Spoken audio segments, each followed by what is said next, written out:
ভারতীয় জলসীমায় ঢুকে হামলা, বাংলাদেশ নৌসেনার হামলা ভারতীয় মৎস্যজীবীদের ওপর।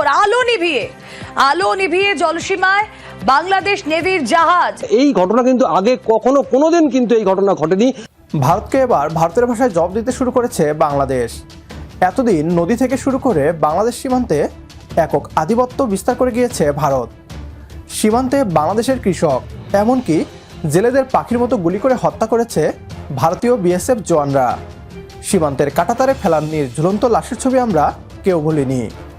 বাংলাদেশে থাকা ভারতীয় দাস সরকার প্রতিবাদ করা তো দূরের কথা, উল্টো ভারতকে খুশি করতেই ব্যস্ত ছিল। বাংলাদেশের সামরিক বাহিনীকে নীরব দর্শক বানিয়ে রাখা হয়েছিল। গণ অভ্যুত্থানের পর ছাত্র জনতার নতুন বাংলাদেশে বদলে গিয়েছে সবকিছু।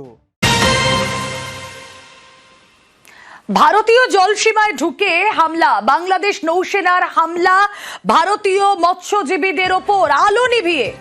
আলো নিভিয়ে জলসীমায় বাংলাদেশ নেভির জাহাজ।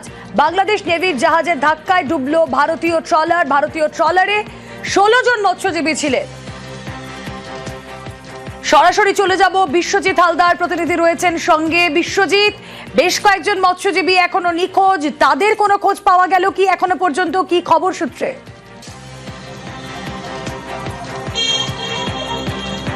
হ্যাঁ দেখো, এখনো কিন্তু 5 জন মৎস্যজীবীর কোনো খোঁজ মেলেনি। একেবারে ভয়ঙ্কর ঘটনা তুমি বলতে পারো, যে একদম মাঝ সমুদ্রে ভারত বাংলাদেশ যে জলসীমানা রয়েছে সেখানে গতকাল রাতে এই যে পারমিতা 11 এই ট্রলারটি ফিশিং করছিল এবং কাছাকাছি আরও কয়েকটি ট্রলার ছিল।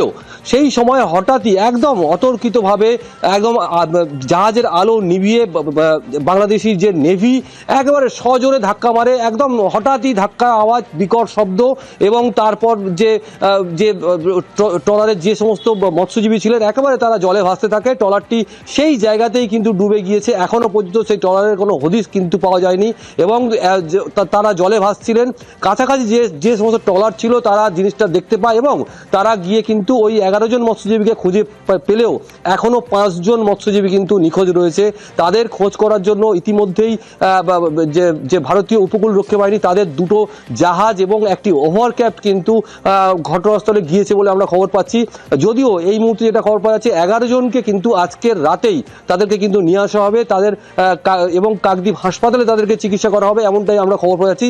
যে ঘটনা সাক্ষী, এই ঘটনা কিন্তু আগে কখনো কোনোদিন কিন্তু এই ঘটনা ঘটেনি। আর গতকাল রাতে যে ঘটনাটা ঘটলো, একেবারে মৎস্যজীবীরা কিন্তু হতবাক, তারা কিন্তু বুঝে উঠতে পারছে না। তবে এখনো পর্যন্ত যে 5 জন নিখোঁজ রয়েছে, কারা 5 জন, আপাতত তারা যতক্ষণ না নামখানায় আসবে বা হাসপাতালে নিয়ে আসা হবে ততক্ষণ কিন্তু তাদের শর্ট আউট করা যাচ্ছে না।